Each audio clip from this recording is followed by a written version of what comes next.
Welcome to the Landmark Theater's Q&A podcast. In this podcast, you will hear a discussion with star Omar Sy from the film Samba, moderated by Deadline Hollywood's Pete Hammond, recorded at the Landmark West LA.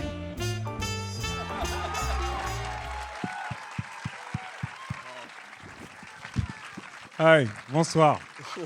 Merci. Quel accueil. All right, you speak French, obviously. Yeah. I will try to switch in English. But you actually live in Los Angeles now, right? Yeah, for 3 years now. Yeah, wow, that's cool. Yeah, to learn English. Yeah, it's cool, yeah. I love Do you like it here? I love it. I love it. It's amazing. I have the feeling to be in holidays all day, all long. So holidays all the time. Palm trees, the sun, beautiful cars. I love it. You can't beat it. Yeah. I failed to mention, too, that he is one half of Omar and Fred, France's most famous comedy duo, for many, many years. You might guess which one he is, Omar or Fred. You probably can guess that. Let's talk about this movie, though, because this is another teaming for you with the directors of The Untouchables, which is the biggest movie ever released from France. It made $500 million, which is pretty amazing. Yeah. And you starred in that, and then you reteamed. Now, what was the genesis of this? How did Samba come about for you? Before Untouchable, with the two directors, we're talking about a movie about the immigration. I remember one day, Eric, one of them, told me about those guys we see behind the restaurants smoking cigarette, and he was wondering who are those guys, and we don't really know about them. So maybe we should do a movie about them one day. So we had that discussion that night, and after that we did Untouchable. So after Untouchable, he came back with the idea, and we started to think about Samba. They had already writing something. After that, they find a book, and there was a screenplay, and here he is. Here you are. Yeah. This is indeed based on a book, right? Yeah. So you had that to work with as an actor, I guess. Yeah. But the book was a part of it, because they had already write something before, and the book helped them to continue and to complete the screenplay. But because on the book there is no Alice, the girl with the burnout. Oh. It is not in the book. Really? Yeah. They added to it. Yeah, because behind talking about immigration, they wanted to talk about the working class. So that's why they add Alice on that. This is like one of those movies, sort of like China Syndrome and other ones I can remember, that are an accident of timing, because immigration is so in the news every day. I guess you can thank Donald Trump for that. Yeah. Yeah, maybe it's a bit why the room but is full. I mean, it's Thanks. every day people are now talking about this again. So it's a very hot button topic. But what's interesting, I think, particularly for American audiences here, is that it's a universal topic. It's something going around the world in every country. Of course, that's why we wanted to talk about it, and that's why I'm really happy to for that release in US. So thank Broad Green for that, because it's a universal topic. So that's why we wanted to talk about the personal side of this topic, because at the base of that very, very political issue, there is people, and each one has his own story, and we wanted to introduce those people to the world, because we're talking in a political way, and we're talking about numbers and topics, but they're people. And that's what I loved about this movie. You can applaud that. Go ahead. Thank you. All right. Merci. That's what I loved about it, because it puts a distinct human face on this, which is always the way to get that across to people, what this is really about, not statistics, not 11 million, not whatever the number is, which you sort of, your eyes glaze over when you hear that over and over on the news. Yeah. But what you bring as an actor to this, in portraying this, and I'm wondering if you met with real illegal immigrants and that sort of thing to do your research. Did you go into that world? And of course I had to, because because of that, I had a I've been affected by immigration because of my parents. My parents come from Senegal, Africa, for my father, and Mauritania for my mother, and they came on 60s, so it was a different time in France. There was a lot of work, and it was easy to be legal. So I had to learn how it's happened today on this time. So I met people who went through that situation, being illegal in France for years before become legal. So I spent time with them, and they told me how it was to be illegal in Paris, and how it is to have friends, to have the connection with the family, how it is how they get paid, how it is to cross the street, how it is to look people in the eyes. Is really, really difficult. So I have to learn all of that, and so I spend time with them. Wow, that's amazing. And you were born in Paris. Yeah, right. Born and raised in Paris. Yeah, so that's your hometown. Yeah, it's my hometown, but I had to learn. That's why I think that movie is useful, because even if you live there, there is a different type of Paris.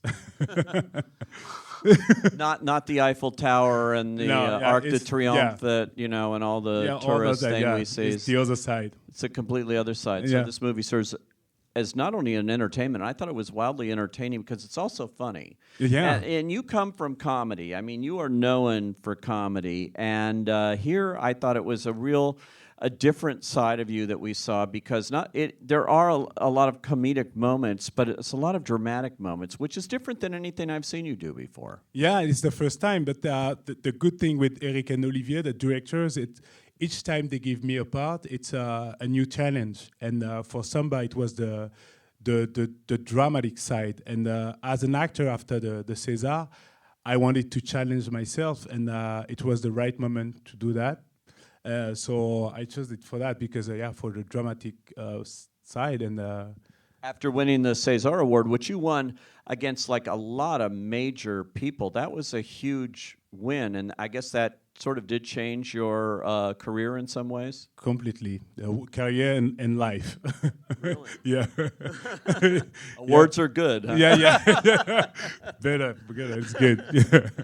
I also found in this film, there's a lot of action sequences, man. I mean, you have to run across the rooftops of Paris. Mm-hmm. You got to hover from did you really hover from that window washing thing, or was that? Yeah. You were way at the top of a building? Of course. No, you weren't. No. Okay, so I tell you the truth. The truth is that for the window washing, it was a green screen. Ah. Yeah. Yeah, because of the assurance, we're not allowed now. But you were really running across those rooftops. The rooftops of Paris was real. Yeah, we did that for 2 days. It was amazing. And the good thing with movies, you can be in location, and you can be it for in life. And for movies, the rooftop of Paris is amazing, beautiful view of the Eiffel Tower, a wonderful sunset. Thank God. Yeah. Life is beautiful. The cast is great. Beyond you in this, of course, Charlotte Gainsbourg, who's amazing. super famous. Yeah. And Yes. And she's terrific in this film, and you get to do little love scenes there too, right? Yes. I know. It was for me the biggest stunt, kissing Charlotte, because I'm shy, and really.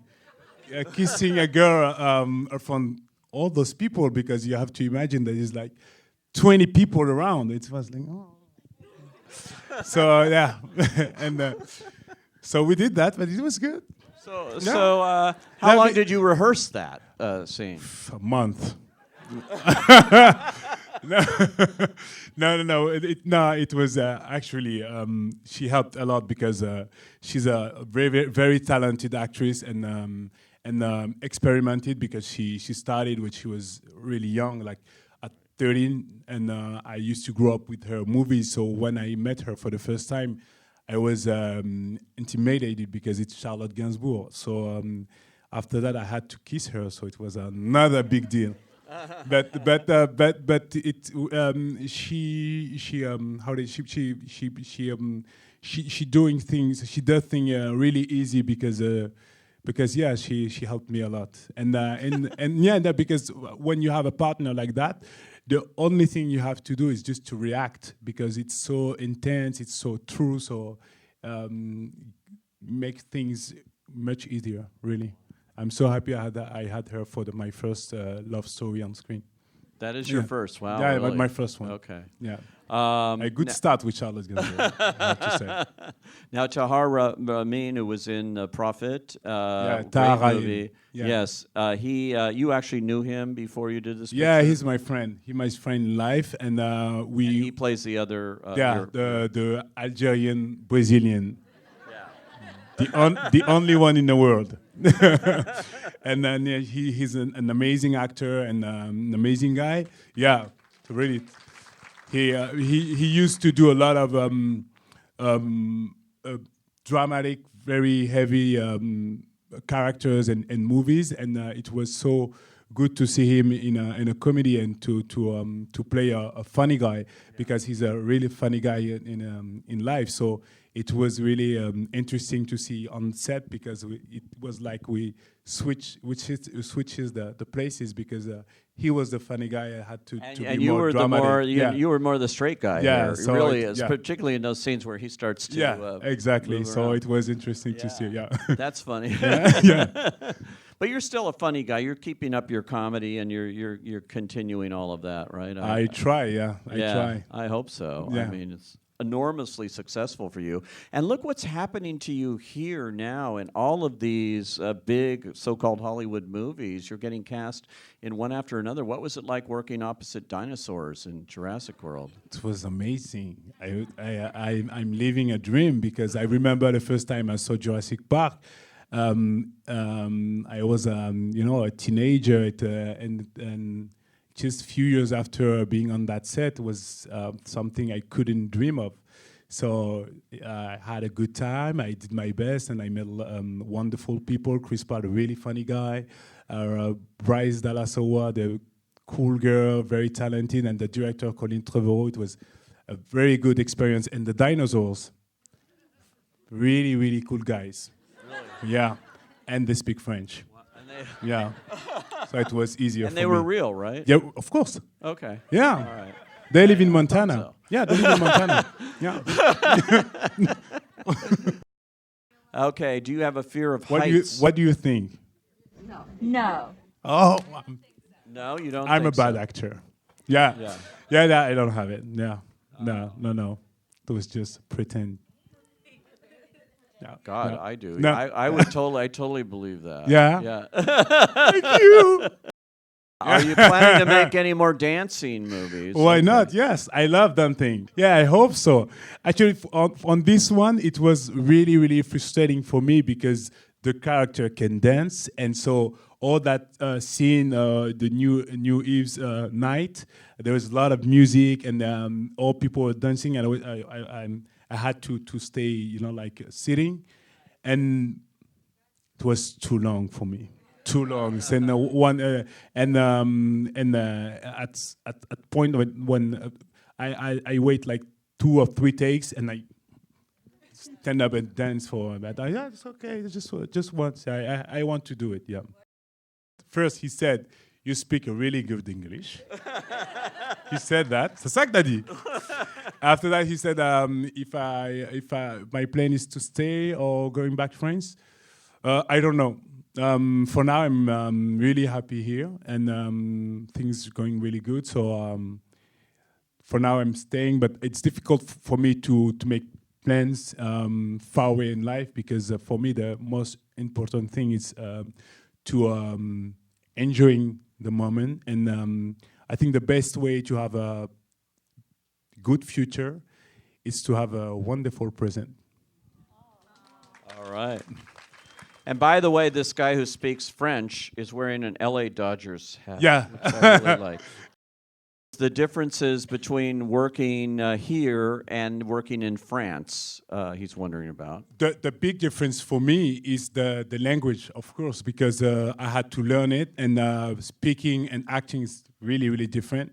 And the goal is to be like as free in English like I am in French. So I'm still learning. So I can see another difference now. For me, I focus on the English. So for me, the big difference is the language. And the second question was? Well, actually, the first two questions you answered as one, which was great.